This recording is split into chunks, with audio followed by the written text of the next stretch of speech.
qu'une niche fiscale? Eh bien, c'est un cadeau de l'État à certains Français. Ceux qui en bénéficient peuvent, par exemple, payer moins d'impôts, voire plus du tout. La contrepartie, un investissement pour soutenir l'économie. Ce soir, nous levons le voile sur l'une d'entre elles. Elle s'appelle la loi Girardin, un document d'Arnaud Muller, Thierry Breton, Ziden Berkous et Virginie Le Tendre. Bonjour. Nous sommes sur les hauteurs de Grenoble, chez Michel Salvi. Il est médecin. Vous allez bien? Voilà, vous êtes arrivé. Vous êtes bien ici? Bonjour, bah ouais, on est bien quand même, hein. C'est sympa quand même. Ouais, c'est bien. Par contre, je vous ai dit... Il exerce dans la région depuis une trentaine d'années. Moi, pour moi, c'était une façon d'une part d'avoir un bénéfice, et d'autre côté, c'est pas mal, je trouve, d'investir. J'en discutais une fois avec des gens. Je trouve que c'est pas mal d'aider les gens, parce que dans les dom-toms, Parce que, expliquez-nous... En plus clair, Michel Salvi investit chaque année dans des entreprises des dom-toms. En échange, ce médecin est totalement défiscalisé. Cela veut dire que l'État ne touche quasiment plus d'argent de ce contribuable. Il l'a investi ailleurs. Un dispositif légal prévu par une loi, la loi Girardin. Elle a été votée il y a 8 ans par le gouvernement Villepin afin de stimuler l'économie des dom-toms.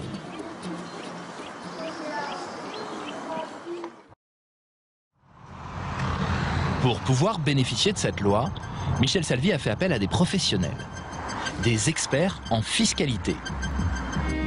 C'est dans ces bureaux que nous allons avoir la réponse. Elle réside dans une formule mathématique et c'est ce jeune directeur général qui nous la dévoile. Voici la niche Girardin résumée en quelques coups de crayon. Vous pouvez nous expliquer le principe? Comment ça fonctionne? Par exemple, moi je veux bénéficier d'une niche fiscale de la loi Girardin. Je vous confie par exemple 100. C'est ça, je vous confie 100. De combien je vais pouvoir réduire ma facture d'impôt, ma feuille d'impôt, de combien?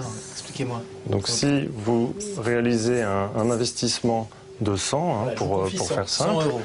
Eh bien, vous allez participer au financement d'un matériel qui vaut, pour l'exemple, 243. Ouais. Et donc on voit bien ici que les 100 vont être utilisés. Donc et en vous, contrepartie, vous on les injecte vous les injectez dans l'achat pour acheter ce fameux matériel. Et en contrepartie, l'avantage de ce contribuable qui a injecté 100, qui ne récupérera évidemment pas ses 100, puisque les 100 sont investis dans le matériel, va bénéficier l'année prochaine d'une réduction d'impôt qui va être, pour l'exemple, de 115. Donc bien évidemment, il gagne 115 de réduction d'impôt, mais il a investi 100. Donc finalement, il a gagné la différence, c'est-à-dire 15. Une belle affaire. Comme Michel Salvi, le médecin grenoblois, 3500 personnes sont venues ici alléger leurs feuilles d'impôt. Avec ses clients, ce cabinet très performant a investi en 5 ans 300 millions d'euros dans les dom-toms.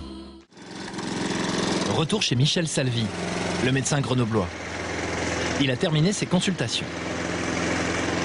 Cela fait 5 ans qu'il bénéficie d'une niche fiscale.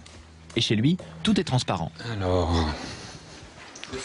Si vous voulez, oui. Le docteur Salvi paie en général 25 000 € d'impôt sur le revenu par an. L'année dernière, il a placé 20 000 € dans l'achat d'une machine agricole sur l'île de la Réunion. Ce placement lui a fait gagner 4 000 €. Au final, il n'a donc payé que 1 000 € d'impôt. À 10 000 km de ces montagnes, c'est au bord de l'océan Indien que l'année dernière, l'argent de Michel Salvi a atterri.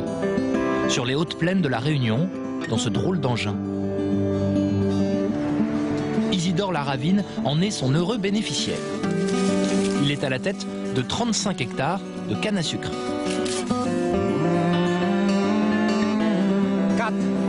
Et c'est la première année qu'il coupe la canne avec sa machine toute neuve. Il est 6 h du matin. Là, elle est prête à être récoltée, la canne? Là, elle est prête à être récoltée. C'est ma dernière parcelle à récolter ici. Cette parcelle fait 10 hectares. Obtenue grâce à la loi Girardin, cette coupeuse de canne a coûté 193 000 €. Et elle sera très vite rentabilisée. Le développement de mon exploitation a pu se faire grâce à la défiscalisation. Et alors, on en a croisé un des investisseurs qui a mis de l'argent dans votre machine. Ouais. Alors, il habite Grenoble, il s'appelle Michel Salvi et il est médecin. Et on l'a rencontré, il nous a parlé. Ah bon? Ça fait bizarre. Ça fait bizarre. Moi, je peux que le remercier d'avoir investi et je remercie le gouvernement d'avoir mis ce système en place. L'argent de Michel Salvi et d'une dizaine d'autres investisseurs a financé 40% de cette machine. Le reste a été apporté par un prêt bancaire et une caution déposée par l'agriculteur. Isidore n'est donc pas encore propriétaire. Il doit d'abord exploiter cette machine pendant 5 ans et payer un loyer. Chaque année, vous payez combien de loyer pour utiliser cette machine? Pour utiliser cette machine, moi je paye 14 900 €. 14 000 € par an pour utiliser cette machine. Pour utiliser cette machine. Pendant 5 ans. Pendant 5 ans. Et au bout de la 5e année, je rachète dans mon contrat, il y a une clause de rachat. Parce qu'au départ, j'ai déposé un dépôt de garantie, donc j'achète le matériel pour le montant du dépôt de garantie. C'est-à-dire 12 000 €. En gros, 12 000 €. Vous la rachetez à 10% de son prix. À 10% de son prix. 5 ans. Et vous avez payé pendant 5 ans des loyers de 15 000 €. 15 000 €. La loi Girardin est une aubaine pour cet agriculteur. Il gagne près de 4 500 € par mois. Son entreprise et son activité, la canne à sucre, se portent bien.